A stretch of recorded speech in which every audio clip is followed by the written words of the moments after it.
Today again we will be starting with new chapter called Understanding Secularism. In the previous class we have learned that secularism is also one of the important key features of the Indian constitution. So in this class, in this chapter, we will be seeing what does this secularism means, and especially in the context of India. Now, secular state is one where the state does not promote any one religion or does not have any official religion. And now, for example, just imagine yourself as a Hindu or Muslim living in a part of the United States of America where Christian fundamentalism is very important. Suppose that despite being a US citizen, no one is willing to rent their house to you. How would this make you feel? Would it not make you feel resentful? What if you decided to complain against this discrimination and you were told to go back to India? Would this not make you feel angry?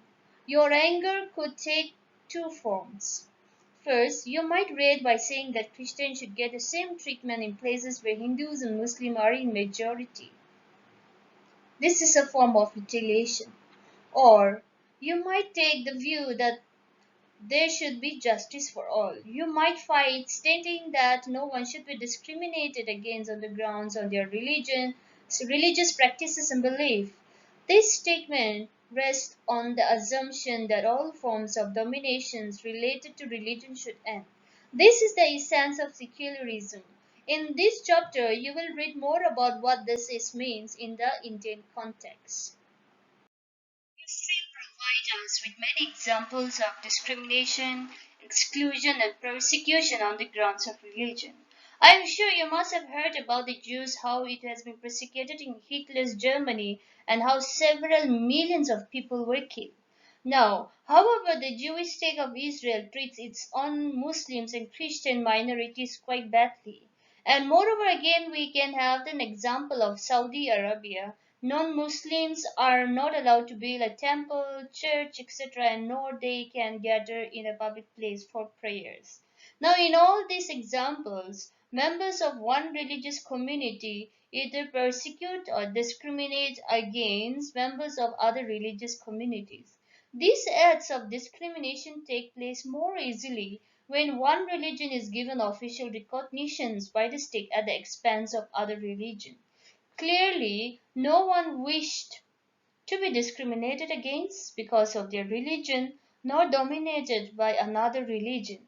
In India, can the state discriminate against citizens on the grounds of their religion? Definitely, the answer is no.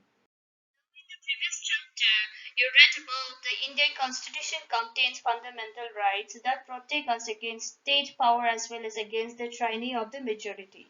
The Indian Constitution allows individuals the freedom to live by their religious belief and practice as they interpret this. In keeping this with the idea of religious freedom for all, India also adopted the strategy of separating the power of religion and the power of the state. So, secularism is a normative doctrine which separate religion from the state. It also refers to separation of state from religion. So, in a way, we can say that Indian secularism is a strategy of separating the power of religion and the power of the state in the country. Yes, we have already seen the meaning of secularism. So, secularism means separation of state from the religion. Now, we are going to see why it is important to separate religion from the state. As discussed above, the important aspect of secularism is its separation of religion from the state power. Now, this is important for a country to function democratically. Almost all the countries of the world Almost all the countries of the world will have more than one religious community living together in the same country. Within this religious group, there are most likely to be one group that is in minority, and there is likely to be a group where they are in majority.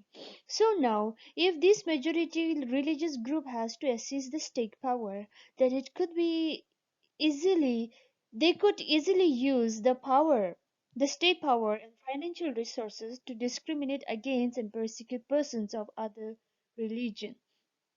This tyranny of the majority could result in the discrimination, coercion, and at times even the killing of religious minorities too.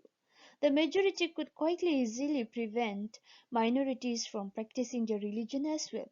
So any form of domination based on religion is in the violation of the rights that a democratic society guarantees to each and every citizen irrespective of their religion. Therefore, the tyranny of the majority and the violation of fundamental rights that can result in one way. That is why it is important to separate religion and state in a democratic society. Now, another very significant reasons we have is that it is important to separate religion from the state in a democratic society is because we also need to protect the freedom of individual to exit from their own religion and embrace another religion. So it means to say that every individual has the right to leave their own religious group and change their religion if they wishes to, or have the freedom to interpret religious teachings differently. Now, to understand this point better, let us take the practice of untouchability in our society. Now, you might feel that you dislike this practice within Hinduism and therefore you want to try and reform it. However, if state power were in the hands of those Hindus who supported untouchability, then do you think that you would have an easy task to try and change this? The answer is not at all. Even if you were part of the dominant religious group, you might face a lot of resistance from fellow members of your community too. These members who have control of state power might say that there is only one interpretation of Hinduism and that you do not have the freedom to interpret this religion differently. That is why it is very important to separate religion from the state. Now, according to the Indian constitutions, it mandates that India's state should be a secular state. So now let us see what is the Indian secularism. According to the constitution, only a secular state can realize its objective to ensure the following. So now we are going to see what are the objectives of the Indian secularism. The first number one objective is that one religious community does not dominate another. So here it means to say that the Hindus, let us take an example of Hindus and Muslim. The Hindus cannot dominate the Muslim in a secular state. That means India is also a secular state. So one majority of community, religious majority cannot dominate the minorities of other religions. The second point talks about that some members do not dominate another members of the same religious community. So now even within a same religious community, there is very high chances that there are some groups who can dominate the other. For example, the poor Hindus can be dominated by the rich Hindus as well. So now this kind of domination cannot be exist in the Indian society as per according to the Indian constitution. Now that some does that the state does not enforce any particular religion nor take away the religious freedom of individuals. So here it says that according to the Indian secularism, one individuals or the citizens of India has the right to profess any kind of religion they want, and the state cannot force you to follow or profess any kind of religion, as because the state does not have any official religion, and it is the right of the individual to leave that religions and follow another or profess another religions if you want. So that means if you are a Hindu you can change to Muslims, and if you are a Muslim you can change to Christians, or if you are a Christians you can change to Sikh or anything as such. So now the rights of the individual, that means the right to freedom has been given to each one and every one of us. Now the Indian state work in various ways to prevent the domination. So now in the following slides, let us see how the Indian states try to prevent this kind of domination. In what ways, in what kind of strategy did they adopt to prevent the domination? Now here, ways to prevent religious dominations. As you see on the screen, there are three main strategies that the Indian government or the Indian constitutions have clearly mentioned. One is the strategy to distance, second one is strategy of non-interference, and third one is strategy of interference. So let us see this one by one in the detail. Now, let us see this strategy of distance. Here, the Indian state is not ruled by a religious group, nor does it support any one religion. So now here is a strategy of distancing itself from the religion by not adopting any kind of religion as a state religion or as an official religion.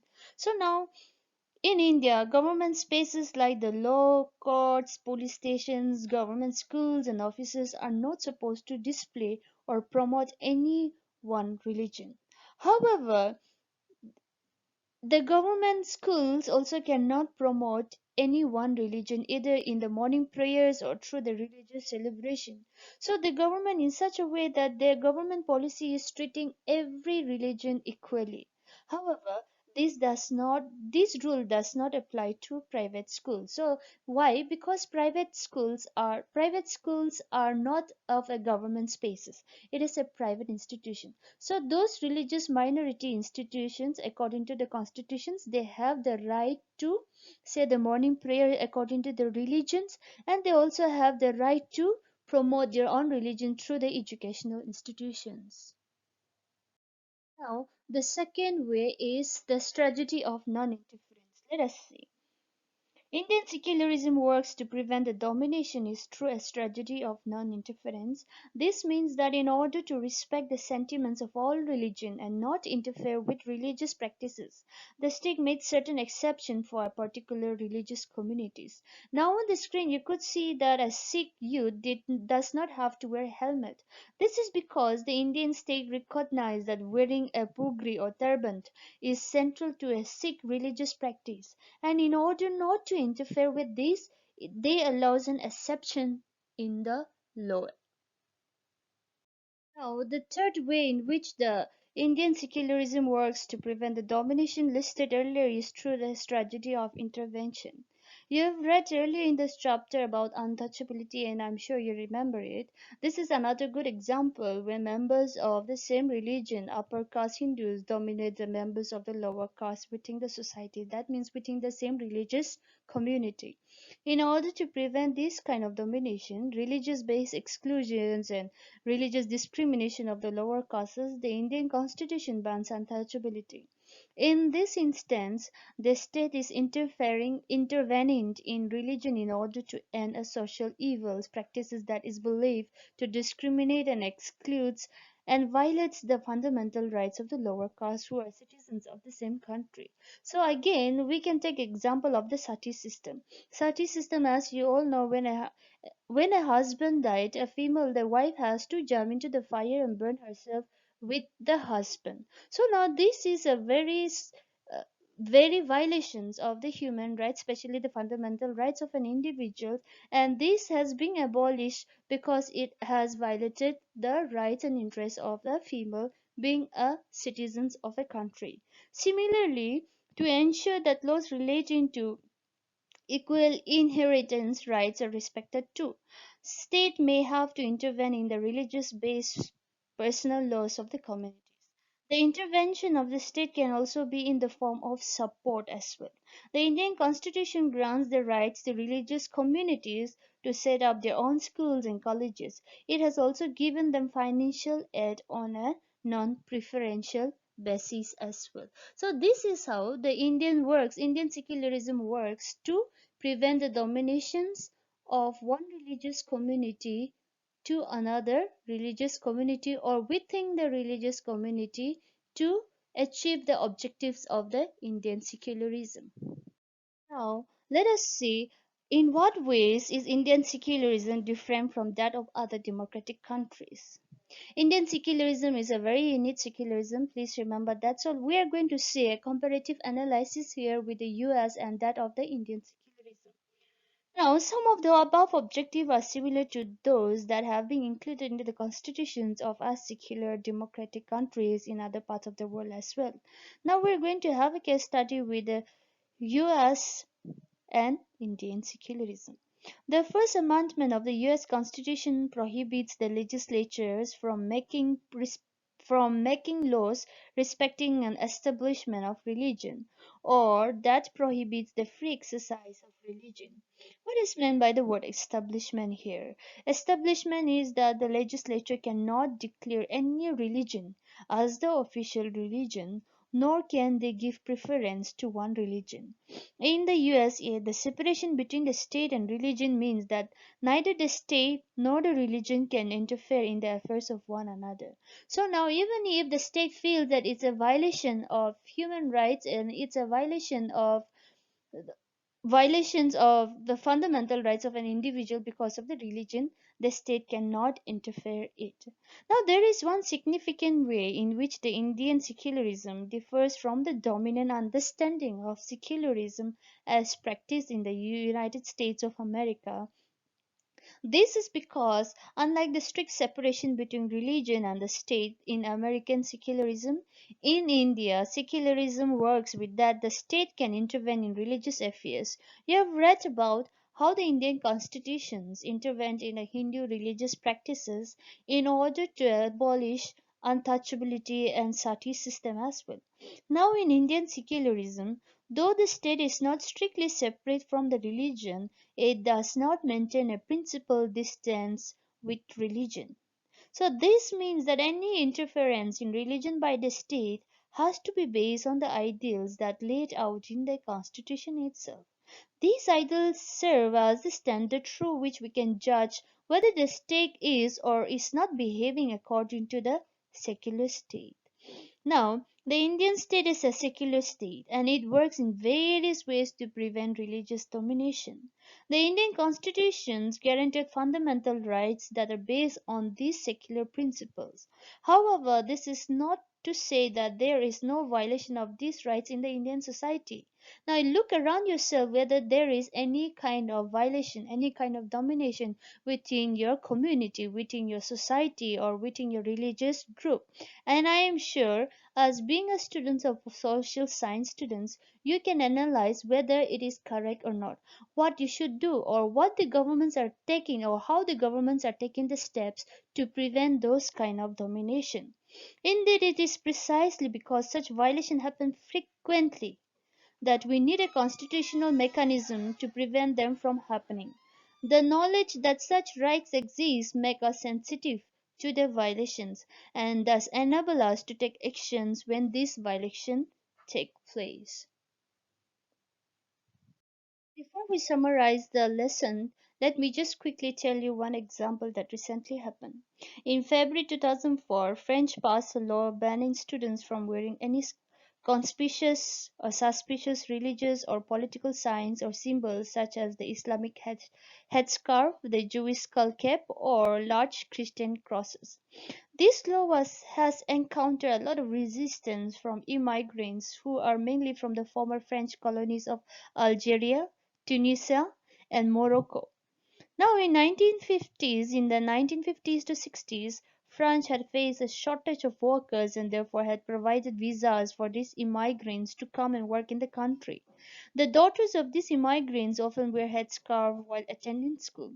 However, with the passing of this new law in 2004, they have been expelled from their school for wearing headscarf. So this is how Indian secularism is quite significant and different from other secularism in different countries. Now, let us quickly summarize what we have learned today. We have learned the meaning of secularism. So, secularism means where a state does not promote or does not declare any religion as an official religion. It is a normative concept of separating religion from the state power. Now, the second one we learn is why it is important to separate religion from the state. Why it is important to separate religion from the state. So we have learned three various ways why it is important to separate religion. The first one was to prevent the domination of the majority by the majority of the minority. The second one is to function democratically. The third one we have is to protect the freedom of individuals to exit from their religion and embrace another religion or have the freedom to interpret religious teachings differently. Now we also have learned about the three objectives of the Indian secularism. They are that one religious community does not dominate another religion and that some members do not dominate other members of the same religious community as well. And the third objective we learned was that the state does not enforce any particular religion nor take away the religious freedom of the individuals. Now, ways to prevent religious dominations we have learned.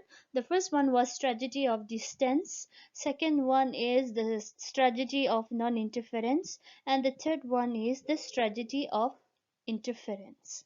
Now, we also have learned about the comparative analysis of US secularism with that of India. So, we have learned that in US secularism, there is a strict separation of religion and state. So, the state cannot make any policies or formulate any provisions in the constitutions or make laws to interfere in the religious affair. However, in according to the Indian secularism, if there is any violations of fundamental rights of a citizens, at that time the state can intervene in the religious affair also. So there is a kind of mutual understanding, mutual separation between state and religion.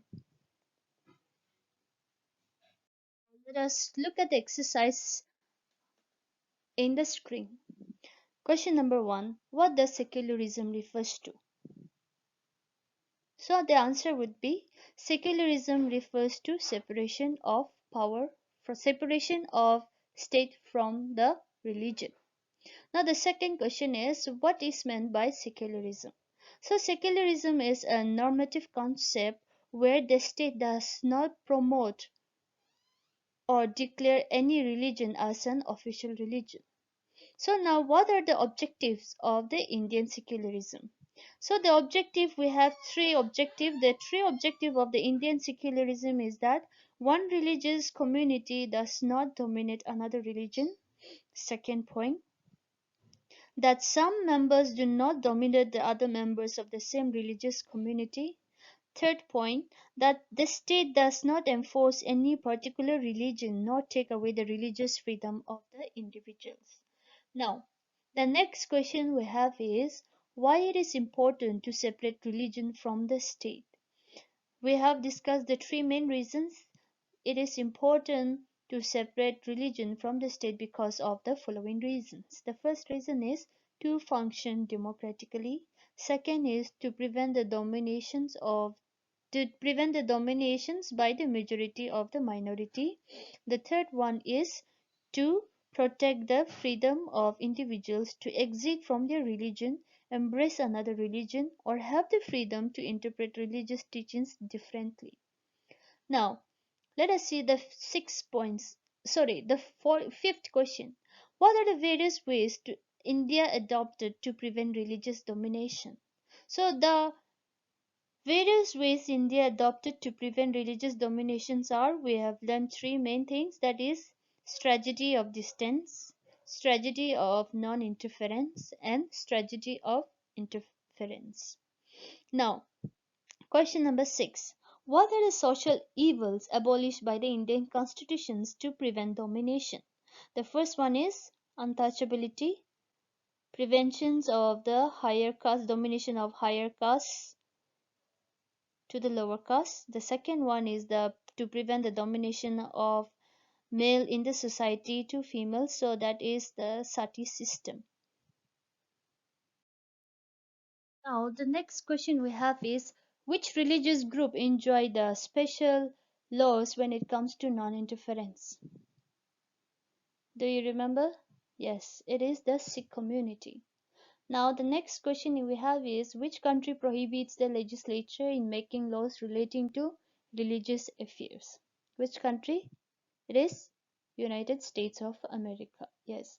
Now the next question we have is can the state of India interfere in any affairs if there is religious domination or discrimination? Yes or no?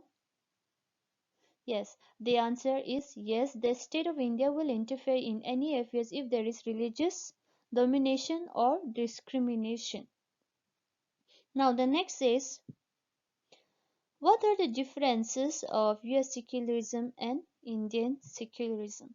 So in US secularism the state cannot make any laws relating to the religious affair. However, in India we can make laws and interfere if in case there is religious domination or discrimination as well. So that means the second one is in US secularism the state prohibits or the legislatures will prohibit to establish any kind of religion. So however in India if there is any violation the state can interfere or the state can make laws if there is any religious dominations or discrimination in order to protect the individual rights of the minorities as well. So now here in again in US secularism there is a strict separation between the state and the religion. However, in India we don't have those kind of strictness. The state can interfere if there is any violations again. Now again, one significant is that the Indian secularism is totally different, and Indian secularism in Indian secularism the Indian state can make laws, and they have already made laws to protect the interests of the minorities. However, in other democratic secularism, no states can interfere in the affairs of religious matters even though it is a violation of human rights. For example, it can also be an example of France. France, they have violated the students, they have expelled the students from wearing headscarf, and that is a strict laws, and there is no exception for any kind of religion, or there is no kind of any special law of non-interference in any kind of religion. However, in Indian secularism there are some special laws and exceptional laws of non-interference in those kind of affairs. So now I hope you have learned and you have understood the chapter, the concept, and if in case if you have any doubts you can note it down, and then we'll get it back in the next class. So now before I close these sessions, I want to leave a question to all of you to ponder upon it. Now, will the government intervene if some religious group says that their religion allows them to practice infanticide? Give reasons. I repeat, I leave these questions to ponder. Will the government intervene if some religious group says that their religion allows them to practice infanticide in their country? Give reason for your own answer. Ponder upon it, and when we get back to the school, we'll discuss it. Thank you.